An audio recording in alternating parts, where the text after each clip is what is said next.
할렐루야. 8월 22일 월요일 새벽 기도를 시작하도록 하겠습니다. 사도신경으로 우리의 신앙을 고백하시겠습니다. 나는 전능하신 아버지 하나님 천지의 창조주를 믿습니다. 나는 그의 유일하신 아들 우리 주 예수 그리스도를 믿습니다. 그는 성령으로 잉태되어 궁정녀 마리아에게서 나시고 본디오 빌라도에게 고난을 받아 십자가에 못 박혀 죽으시고 장사된 지 사흘 만에 죽은 자 가운데서 다시 살아나셨으며 하늘에 오르시어 전능하신 아버지 하나님 우편에 앉아 계시다가 거기로부터 살아있는 자와 죽은 자를 심판하러 오십니다. 나는 성령을 믿으며 거룩한 공교회와 성도의 교제와 죄를 용서받는 것과 몸의 부활과 영생을 믿습니다. 아멘. 찬송가 321장 찬양하시겠습니다. 찬송가 321장입니다.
창세기 12장 1절부터 9절까지 말씀입니다. 창세기 12장 1절부터 9절까지 말씀입니다. 다 찾으신 줄 알고 저 여러분들이 한 절씩 교독하도록 하겠습니다. 구약성경 창세기 12장 1절부터 9절입니다. 여호와께서 아브라함에게 이르시되 너는 너의 고향과 친척과 아버지의 집을 떠나 내가 네게 보여줄 땅으로 가라. 내가 너로 큰 민족을 이루고 내게 복을 줘 내 이름을 창대하게 하리니 너는 복이 될지라. 너를 축복하는 자에게는 내가 복을 내리고 너를 저주하는 자에게는 내가 저주하리니 땅의 모든 족속이 너로 말미암아 복을 얻을 것이라 하신지라.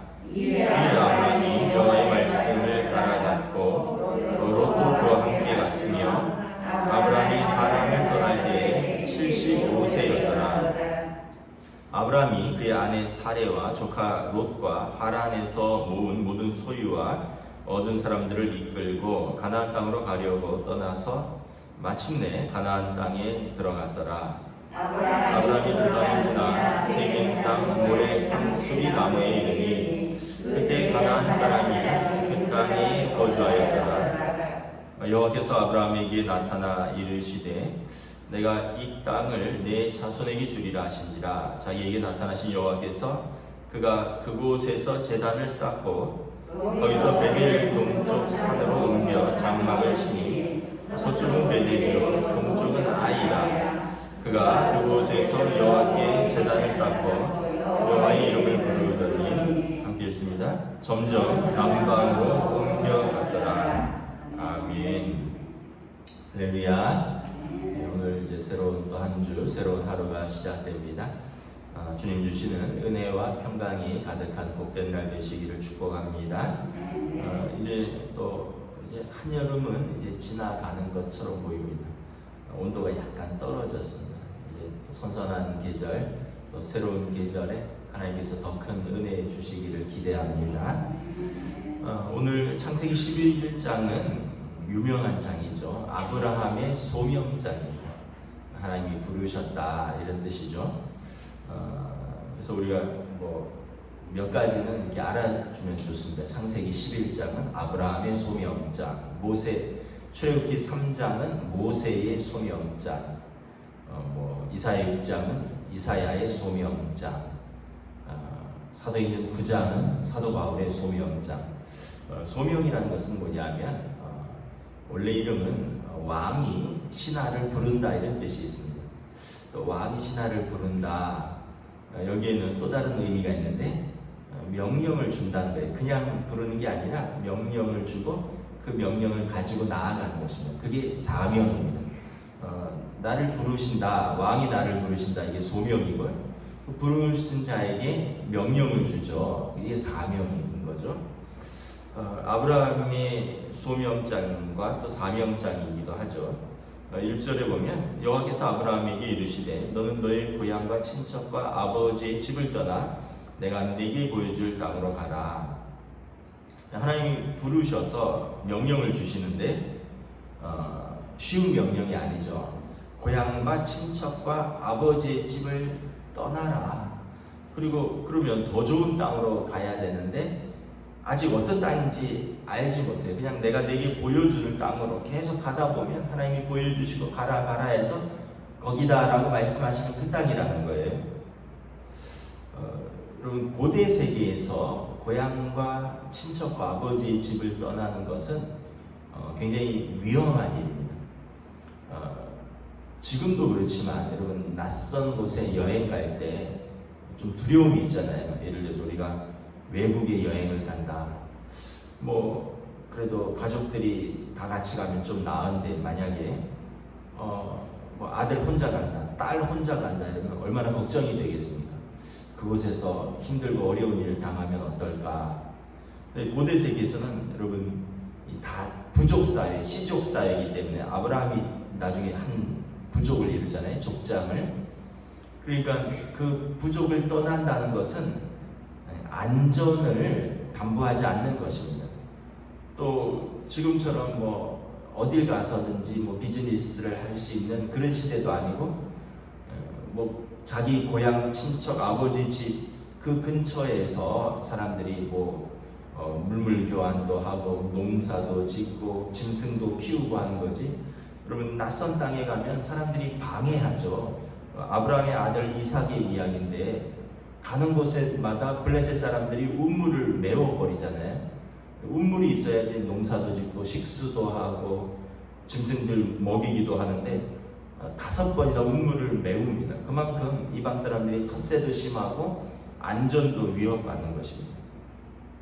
그리고 비용도 많이 들고 고향과 친척과 아버지 집을 떠나 여러분 집 떠나면 부모님 집에 있으면 먹여주고 재워주고 다 공짜지만 여기를 떠나면 어떻게 됩니까? 자기가 집을 구해야죠.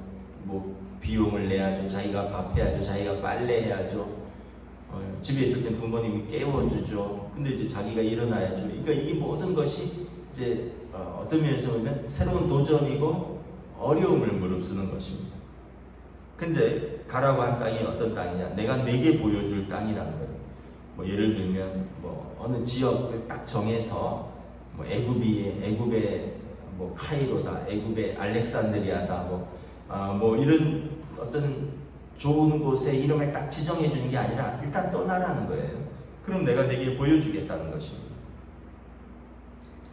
히브리서 11장 8절에 이렇게 되어 있습니다. 믿음으로 아브라함은 부르심을 받았을 때 순종하여 장래의 유업으로 받을 땅에 나아갈새 갈 바를 알지 못하고 나아갔으며.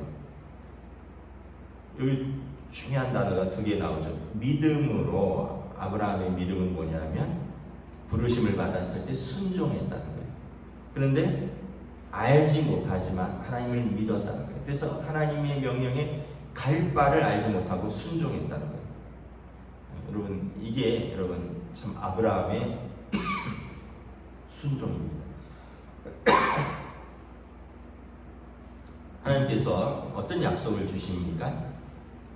내가 너로 큰 민족을 이루고 내게 복을 주어 내 이름을 창대하게 하리니 너는 복이 될지라.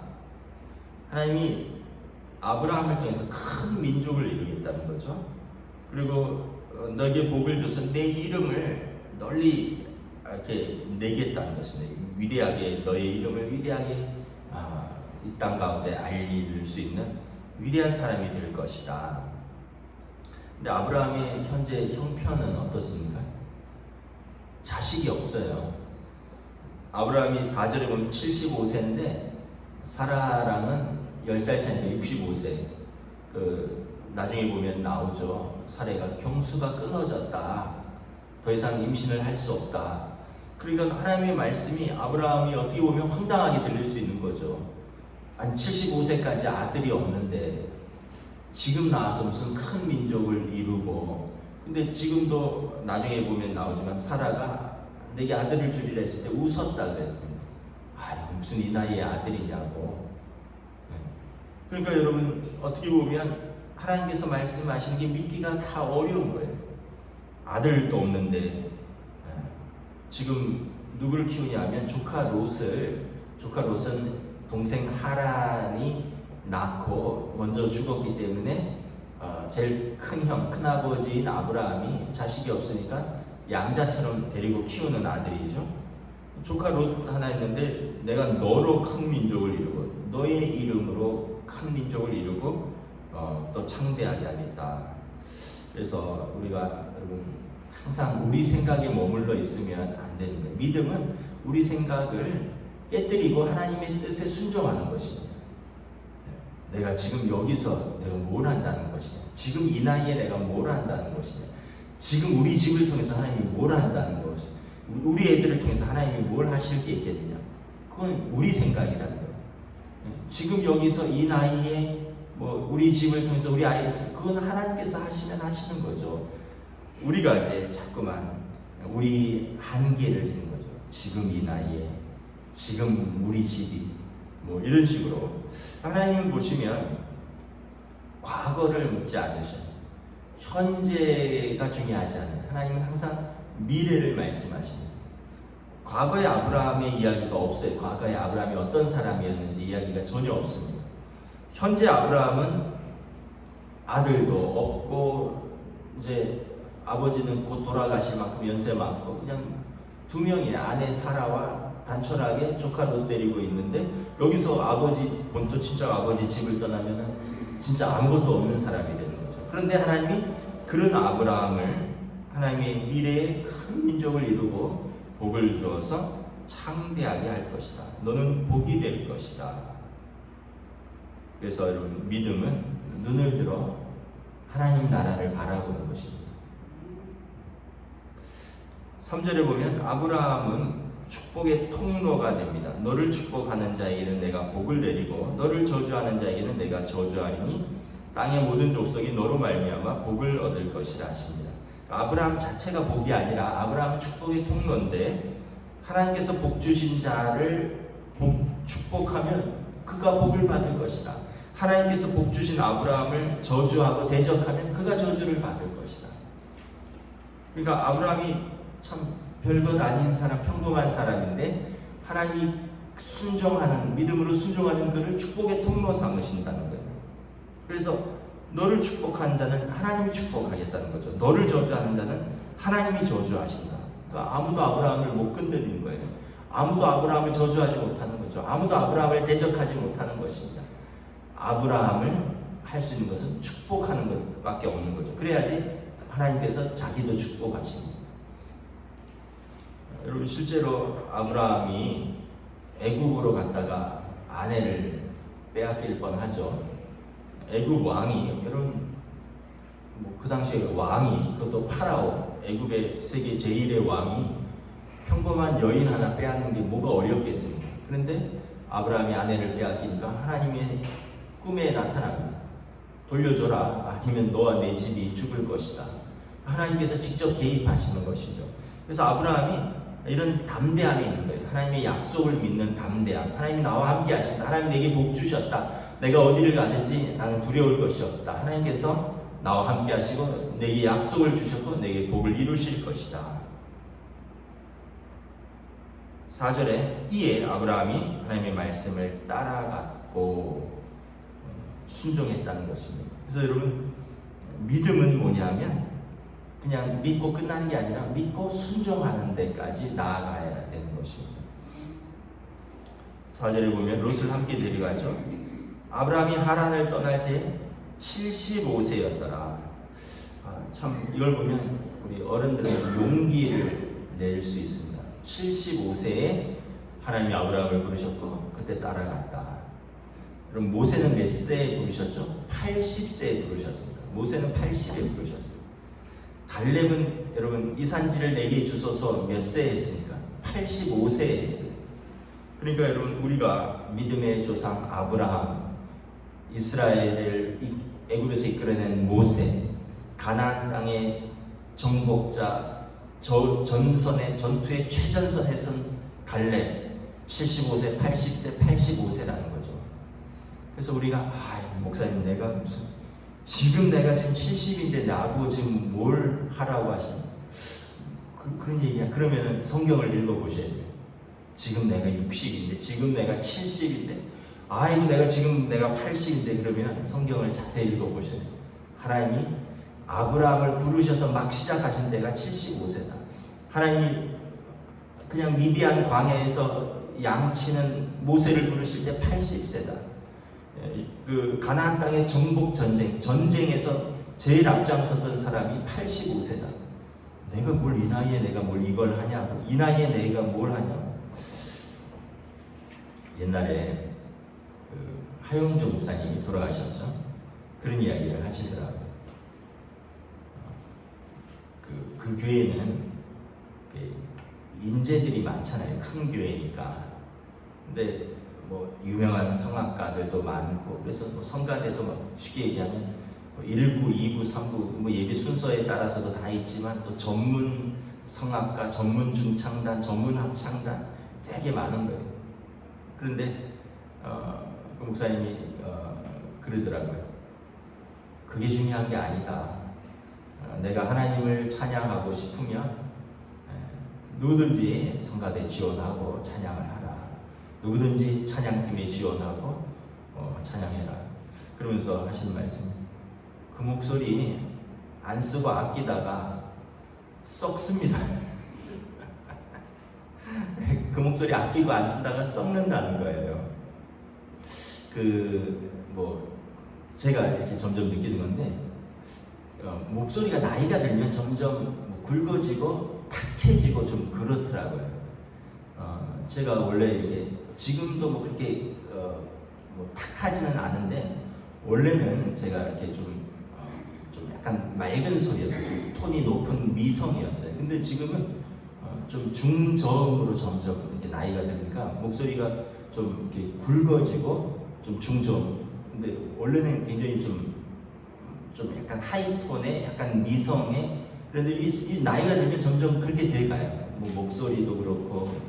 근데 우리 몸도 그렇고. 여러분, 아끼면 뭐예요? 아끼면 썩어요. 아끼면 썩어요. 있을 때 잘 활용하시고 섬기시고 있을 때 쓰셔야 돼요. 우리도 그런 거 있잖아요.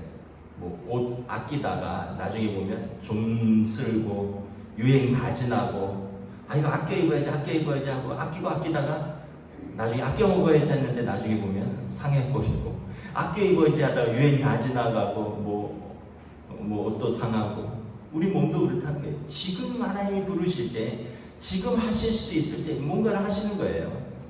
내가 뭔가를 할 수 있나? 하나님 내게 뭘 주셨는가 생각을 해보는 거죠. 근데 참 매년 뭐 연말 돼서 뭐 예를 들면 권사님 이거 하나 부탁드릴게요. 집사님 이거 하면 이거 내가 지금 내가 나이가 몇인데 이런 걸 하라 그러냐. 이거 내가 지금 이 몸으로 뭘 하라 그러냐고 다 하는데 아무것도 안 하고 그냥 이렇게 노쇠해지고 되는 이왕 이렇게 연세 드시고 이왕 낡아지는 거 하나님 앞에 쓰임 받으면서 낡아지고 그거는 귀한 어떻게 보면 섬김과 귀한 쓰임이잖아요. 아브라함이 여러분 잘 기억하십시오. 하란을 떠날 때 75세였더라. 그래서 아브라함이 가나안 땅에 도착을 했습니다. 5절부터 쭉 보면 아브라함을 하나님이 왜 부르셨는지를 알 수 있어요. 이분이 이전에 어떤 사람이었는지는 안 나와 있어요. 근데 11장에서 보면 아브라함은 믿음의 사람이었고요. 순종의 사람이었고 여기 보면 예배의 사람입니다. 6절에 세겜 땅에 도착했고요. 또 7절에 보면 그곳에 제단을 쌓습니다. 8절에 서쪽은 베델이요 동쪽은 아이라 그곳에서 또 여호와께 또 제단을 쌓습니다. 그리고 여호와의 이름을 부릅니다. 9절에 점점 남방으로 옮겨갑니다. 가는 곳곳마다 제단을 쌓고 여호와의 이름을 부릅니다. 나중에 조카 롯하고도 헤어질 때 롯에게 말하죠. 네가 우하면 나는 좌하고 네가 좌하면 우하겠다. 너 좋은 땅으로 가라. 왜냐하면 양떼가 너무 많고 종들도 많아서 서로 양 먹이고 이런 자꾸 충돌하니까 조카랑 싸우기 싫으니까 양보하죠. 아브라함이 내가 큰아버지니까 내 아들 같은 조카에게 너 좋은 땅으로 가면 나는 그냥 너가 취한 반대 땅에서 살겠다. 조카 롯은 어디로 갑니까?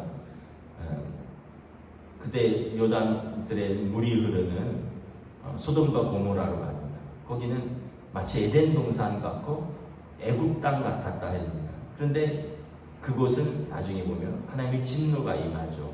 근데 아브라함은 조카 롯이 떠난 다음에 어떻게 그곳에 제단을 쌓습니다. 하나님께서 말하죠. 너 좌우로 둘러가라. 동서남북으로 다녀가라. 네가 밟는 모든 땅, 내가 보는 모든 땅 내가 내게 줄 것이다. 땅이 중요한 게 아니라 하나님이 누구와 함께 계시는가가 중요한 거예요. 롯은 자기 눈에 좋아 보이는 땅으로 갔고 그것은 죄악의 땅이었고 멸망의 땅이었고 아브라함은 남들이 좋아 보이는 땅 가고 남은 땅에 버려진 것 같았지만 그곳에서 제단을 쌓았더니 하나님이 그와 함께 하시니 그곳이 복된 땅이 되는 것입니다. 그래서 아브라함을 하나님이 왜 부르셨을까 이유는 잘 모르는데 첫 번째는 그가 믿음의 사람이었고요. 그래서 그가 순종하는 사람이었고요. 그래서 그가 예배하는 사람이었다라는 것입니다. 그래서 여러분 우리는 죽을 때까지 예배하는 사람이에요. 예배자예요. 예배자. 로렌스 형제라고 그 수도원에서 평생 이제 전쟁 중에 다리를 다쳐서 이제 장애를 입었지만 평생 하나님께 헌신을 약속하고 수도원에 들어와서 평생 마당 쓸고 주방에서 요리하고 나중에 힘이 다 떨어져서 더 이상 주방에서 아무것도 할 수 없을 때 그가 이제 누워 있었어요. 사람들이 아이고 답답하시죠. 평생 그래도 수도원에서 모든 수사들의 식사를 책임지셨는데 지금 가만히 누워 계시니 얼마나 답답하시겠어요. 그랬더니 아니요, 난 지금도 뭘 하고 있어요. 뭘 하시는데 지금도 하나님을 찬양하고 있어요. 마당을 쓸 때도 요리를 할 때도 지금 움직일 수 없어서 이렇게 누워 있을 때도 난 하나님께 예배하고 하나님께 찬양하고 있어요. 여러분 우리 삶이 그런 거죠. 그래서 여러분, 우리가 이렇게 보면 너무 우리 자신을 한계를 짓고 너무 우리 자신을 아끼고 그런다고 우리 자신이 뭐 어떻게 되는 것도 아니에요. 아낌없이 하나님 앞에 쓰임 받는 거예요. 아니, 못 움직일 때까지 주방에서 일하잖아요. 로렌스 수사 보세요. 못 움직일 때까지, 자기 몸을 못 쓸 때까지. 그런데 하나님이 항상 그와 함께 하시니, 내가 누워있는 숨 쉬는 이 시간도 하나님이 나와 함께 하신다. 로렌스 형제는 아무것도 못한다라고 생각하지 않고 지금 나는 예배하고 있다. 누워있지만.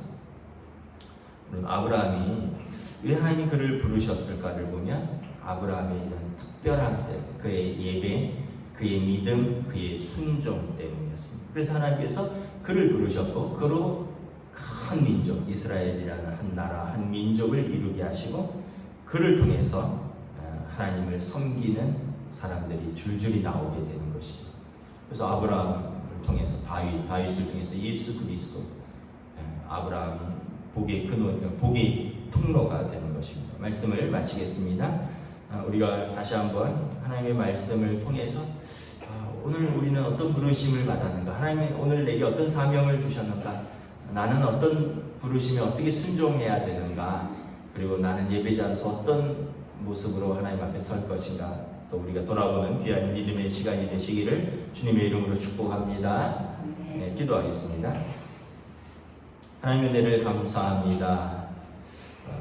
우리가 아브라함에 대해서 그가 왜 하나님이 그를 특별히 부르셨을까?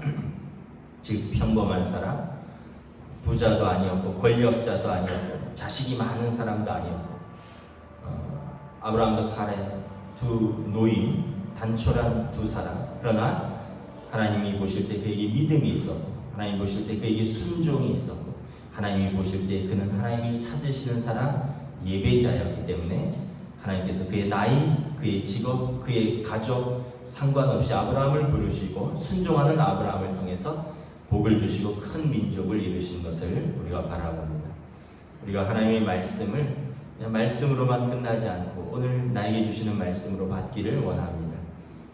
우리의 형편과 처지가 아니라, 내 나이가 아니라, 내 건강이 아니라 하나님이 나를 부르신다면 내가 예배자로서 또 하나님의 부르심을 따라 나는 어디서나 어떠한 모습이든지 하나님의 뜻에 따라 순종할 때 하나님께서 나를 통해서 하나님의 일들을 이루어 가시고, 나를 통해서 또 큰 민족을 이루고, 나를 통해서 하나님의 교회를 세워갈 줄 믿습니다. 우리가 다시 한번 믿음으로 하나님께 순종하는 믿음의 하루로 인도하여 주시옵소서. 감사를 드리오며 우리 주 예수 그리스도 이름으로 기도드리옵나이다. 아멘. 하늘에 계신 우리 아버지의 이름을 거룩하게 하시며 아버지의 나라가 오게 하시며 아버지의 뜻이 하늘에서와 같이 땅에서도 이루어지게 하소서.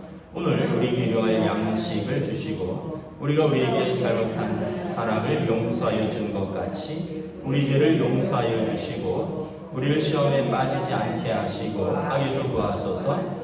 나라와 권능과 영광이 영원히 아버지의 것입니다. 아멘.